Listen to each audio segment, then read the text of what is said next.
Hello, loves. So, I thought I'd make a quick video because Carrie requested that I make a video in this shirt. Gryffindor Seeker. I got it from T-Fury, which is both Carrie and I's guilty pleasure. And even though I'm a Ravenclaw, I didn't have, like, any Harry Potter shirts, which for me is kind of a crime. And then, like, just this week they came out with a Slytherin one, and so now if they come out with a Ravenclaw one, I'm gonna feel really stupid, but I'll probably buy it anyway. But anyway, so I have to run some errands today, and I kind of wanted to show you guys because it has to do with books, and you guys like books, and I thought it'd be kind of funny. Basically, I'm cleaning out my bookshelves. I have two bookshelves here at home, plus the one which I have in Lawrence. And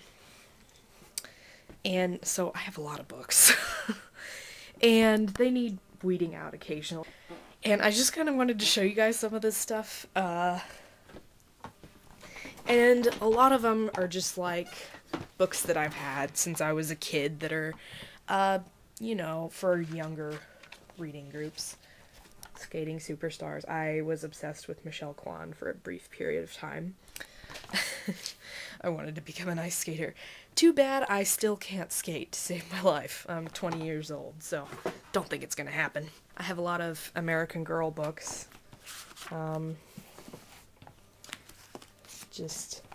I used to love these books, and I still do, but they're just, you know, they're for younger people. And I think I've gotten all the wisdom I can possibly get out of them now, so I'm going to pass them on to some other young, poor preteen about to suffer the pangs of middle school and high school. I'm sorry. Some of these are books that I, like, read once, and even though they were kind of good, they weren't that good, and so I don't think I'll ever read them again, so I might as well get rid of them. Some of them are books I've had since I was a kid, which, I actually think I might save this one. Akiko in the Spreadly Islands, which is the only Akiko book I ever read, but I really liked it, and it's really cute, even though it's for, like, 10-year-olds. It just reminds me of my childhood a bit, so, and I have a lot of books like that I don't really consider prime reading material anymore, but I keep anyway, because they're cute, and they're good books, even if they're good books for 10-year-olds. Artemis Fowl. This is 4 and 5. I bought both of them, like, really cheap, so you don't have to, like, cry. Claire and Helen. Claire and Helen share my disdain for the later Artemis Fowl books. I'm still keeping the first 3, because the first 3 are amazing, and I love them. I think I liked the 4th one, but I don't really remember what happened, which makes me think it wasn't that great. And also, all I really remember about this one is that Commander Root died, and he was, like, one of my favorite characters, and so I was like, well, this is bullshit.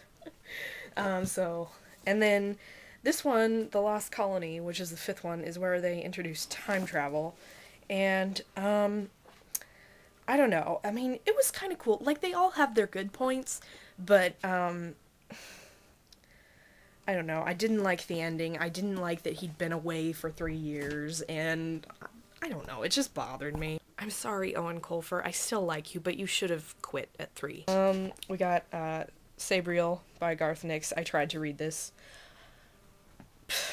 The 7th Tower books are in there, too. My friends forced me to read those when I was, like, in middle school, and I hated them. I'm sorry, guys, I love you, but I hated those books. I don't know, I just couldn't get into them. The world was too over my head, and I really didn't like the characters very much. And then, I don't know, Sabriel, I got like 3 chapters in, and I was like, I can't read this. Oh, Twilight. I picked up this book, before Twilight was, like, a big deal or anything. I used to have this bad habit. Well, it's not really a bad habit, but, I used to go into bookstores and I would just, like, grab the coolest looking book, or, like, I wouldn't look for books from authors I knew, or, you know, that had been recommended to me, which I do now.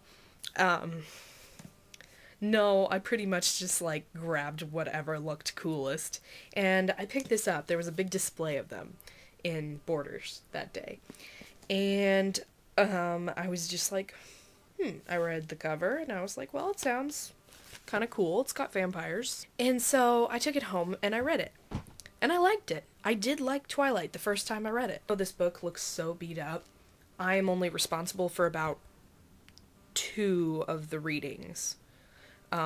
Once people found out that I actually owned this book, it got passed around to like every girl in my school. I'm not even kidding. I didn't know where it was for like 6 months. When it just became such a big deal, I guess that's when I was like, no. I just lost interest in them. And then I started to like really think about them and think about the kinds of things they were portraying about teenage relationships and relationships in general, about the status of women, about what a woman should be, what a man should be, and I just decided those weren't really good messages to be passing on to young girls, which is why I don't like Twilight anymore. And so now I'm going to go pass it on to some other young, impressionable teenage girl.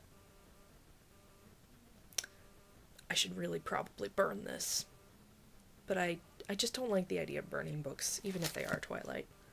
It just seems wrong.